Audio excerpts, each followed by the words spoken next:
Hello friends, welcome to C++ tutorial series. Dear friends, आज के इस लेक्चर में हम डिस्कस करने वाले हैं कि C++ के इनसाइड फंक्शन क्या होते हैं, फंक्शन के कितने टाइप्स होते हैं और फंक्शन का सिंटेक्स क्या होता है, और साथ ही साथ एक प्रोग्राम बनाकर भी समझने वाले हैं ताकि आप C++ प्रोग्रामिंग के इनसाइड फंक्शन का यूज बेटर तरीके से कर पाए। तो इस लेक्चर को आप लास्ट मोमेंट तक वॉच करें, डेफिनेटली आप फंक्शन को बहुत बेटर तरीके से समझ पाएंगे। तो चलिए शुरू करते हैं। C++ में फंक्शन किसे कहते हैं? स्टेटमेंट्स के ग्रुप को हम फंक्शन कहते हैं। आप फंक्शन की हेल्प से कोड को सेपरेट डिवाइड कर सकते हो। अगर आपको कोई टास्क परफॉर्म करवाना है तो आप फंक्शन क्रिएट करते हो। एक फंक्शन को मेनी टाइम कॉल किया जा सकता है। फंक्शंस मॉड्यूलरिटी और कोड रीयूजेबिलिटी प्रोवाइड करते हैं। अगर हम बात करते हैं फंक्शन की सिंटेक्स की, तो फंक्शन के 3 पार्ट्स होते हैं। पहला होता है फंक्शन डिक्लेरेशन, दूसरा होता है फंक्शन डेफिनेशन, तीसरा होता है फंक्शन कॉलिंग। अगर हम फंक्शन डिक्लेरेशन के सिंटेक्स की बात करते हैं तो इसमें सबसे पहले रिटर्न टाइप को लिखा जाता है, फिर फंक्शन नेम को लिखा जाता है और फिर उसके इनसाइड पैरामीटर लिस्ट डाली जाती है। अगर हम फंक्शन डेफिनेशन के सिंटेक्स की बात करते हैं तो इसमें सबसे पहले रिटर्न टाइप लिखा जाता है, फिर फंक्शन नेम लिखा जाता है, फिर पैरामीटर लिस्ट डाली जाती है और फिर उसे डिफाइन किया जाता है। डेफिनेशन के इनसाइड उस कोड को लिखा जाता है जिसे एग्जीक्यूट करवाना होता है। अगर हम बात करते हैं फंक्शन कॉलिंग के सिंटेक्स की, तो इसमें फंक्शन नेम लिखा जाता है और जिस टाइप का पैरामीटर लिस्ट होता है उस टाइप की वैल्यू डाली जाती है। अगर हम फंक्शन के टाइप्स की बात करते हैं तो फंक्शंस के 2 टाइप्स होते हैं। पहला होता है लाइब्रेरी फंक्शंस, दूसरा होता है यूजर डिफाइंड फंक्शंस। अगर हम लाइब्रेरी फंक्शंस की बात करते हैं तो लाइब्रेरी फंक्शंस वो फंक्शन होते हैं जो C++ हेडर फाइल्स के इनसाइड डिक्लेयर होते हैं। अगर हम बात करते हैं यूजर डिफाइंड फंक्शंस की, तो यूजर डिफाइंड फंक्शंस वो फंक्शंस होते हैं जिन्हें C++ प्रोग्रामर क्रिएट करता है। अब एक प्रोग्राम बनाकर समझने की कोशिश करते हैं जिससे आप फंक्शन को और बेटर तरीके से समझ पाएंगे। अगर आप C++ प्रोग्रामिंग के इनसाइड फंक्शन बनाना चाहते हैं तो आपको पता होना चाहिए कि फंक्शन के 3 पार्ट्स होते हैं। पहला होता है फंक्शन डिक्लेरेशन, दूसरा होता है फंक्शन डेफिनेशन और तीसरा होता है फंक्शन कॉलिंग। तो इन तीनों को आपको बनाना पड़ेगा। तो सबसे पहले हम फंक्शन को डिक्लेयर करके देखेंगे। तो हमें ये सोचना होगा कि हम किस नेम से फंक्शन बनाना चाहते हैं। तो मैं यहाँ पर शो नेम से फंक्शन बनाना चाहता हूँ, तो मैं शो नेम से फंक्शन का डिक्लेरेशन करूँगा। तो किस तरीके से कर सकते हैं? सबसे पहले हमें रिटर्न टाइप लिखना होता है, तो मैं यहाँ पर वॉइड रिटर्न टाइप यूज़ कर रहा हूँ।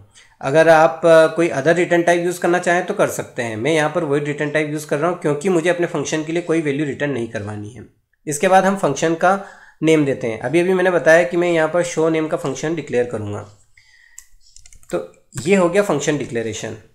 अगर आप इस फंक्शन के इनसाइड कोई पैरामीटर लिस्ट डालना चाहते हैं तो आपको पहले डिसाइड करना पड़ेगा कि आपका पैरामीटर लिस्ट किस टाइप का है। तो अगर आप इंटीजर टाइप का पैरामीटर लिस्ट चाहते हैं तो आप इंट लिखते हैं। अगर आप स्ट्रिंग टाइप का पैरामीटर लिस्ट चाहते हैं तो आप यहाँ स्ट्रिंग लिखते हैं। अगर आप कैरेक्टर टाइप का पैरामीटर लिस्ट चाहते हैं तो आप कैर लिखते हैं। मैं इंटीजर टाइप का पैरामीटर लिस्ट चाहता हूँ तो मैं यहाँ पर इंट लिखता हूँ।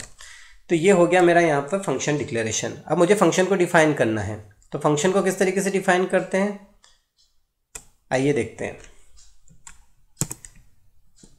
तो फंक्शन को डिफाइन करने के लिए जैसा मैंने डिक्लेयर किया है वैसा एज इट इज़ में लिख देता हूँ।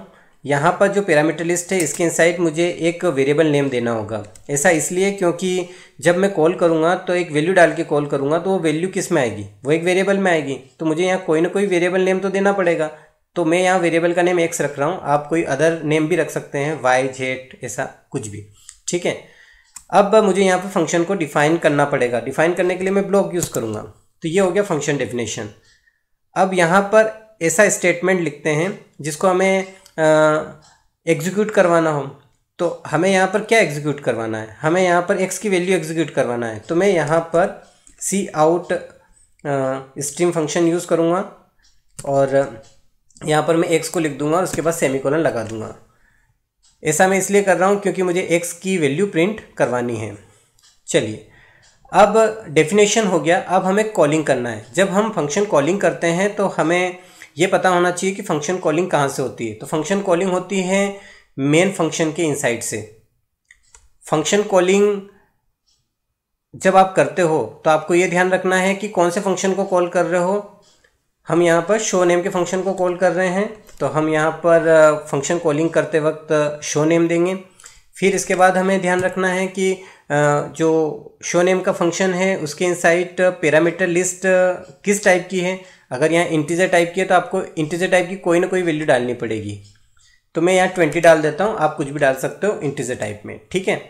तो इस तरीके से हमने यहाँ पर फंक्शन डिक्लेयर कर दिया, फंक्शन डिफाइन कर दिया और फंक्शन को कॉल कर दिया। अब बात करते हैं कि कंपाइलर का जो फ्लो है वो किस तरीके से चलेगा। ये बहुत इंपॉर्टेंट है, इसको आपको बहुत अच्छे से समझना है। तो देखिए, C++ प्रोग्रामिंग में सबसे पहले प्री प्रोसेसिंग होती है और प्री प्रोसेसिंग के लिए हैश डायरेक्टिव यूज़ की जाती है। तो यहाँ पर सबसे पहले वो प्री प्रोसेसिंग करेगा। तो यहाँ पर ये जो IOStream नेम का हेडर फाइल है उसको इस पेज पे इंक्लूड करवा देगा। इस पेज पे इंक्लूड करवाने से बेनिफिट क्या होगा कि जो कंपाइलर है वो IOStream के इनसाइड जितने भी स्ट्रीम फंक्शन हैं वो सारे के सारे रीड कर लेगा। अब यहाँ पर हम इंस्ट्रक्शन दे रहे हैं कंपाइलर को कि जो IOStream नेम की हेडर फाइल है उसके इनसाइड जो std नेम का नेम स्पेस है उसके इनसाइड जितने भी स्ट्रीम फंक्शंस हैं उनको आपको रीड करना है।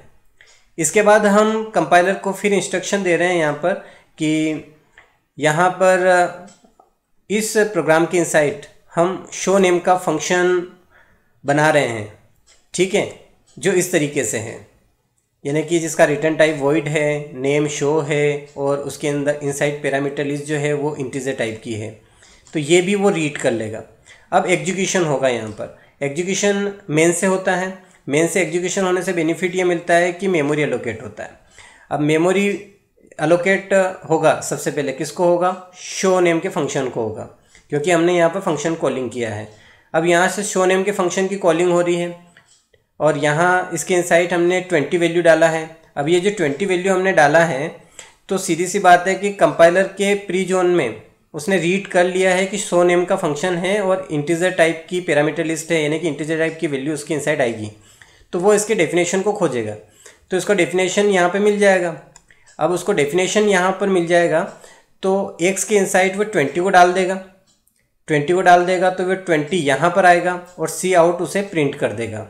ये जो सी आउट आप देख रहे हैं ये std नेम के नेम स्पेस के इनसाइड एक लाइब्रेरी फंक्शन होता है, यहाँ से कॉलिंग किया हुआ है और उसके इनसाइड इसका डेफिनेशन है। ये बात आपको ध्यान रखना है, ज़्यादा कंफ्यूज नहीं होना है। और यहाँ पर जो मैं फ़्लो बता रहा हूँ उसको स्टेप बाय स्टेप स्टडी करना है तो आपको सब अच्छे से समझ में आ जाएगा। अब इसको कंपाइलर रन करके चेक करके देखते हैं।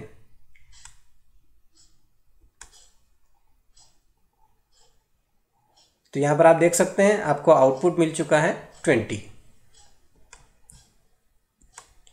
तो डियर फ्रेंड्स, आज के इस लेक्चर में हमने डिस्कस किया कि फंक्शन क्या होते हैं, फंक्शन के टाइप्स कौन कौन से होते हैं और फंक्शन का प्रोग्राम हम किस तरीके से बना सकते हैं। आई होप कि आपको लेक्चर बहुत अच्छे से समझ में आया होगा। मिलते हैं नेक्स्ट लेक्चर में, तब तक के लिए बाय बाय।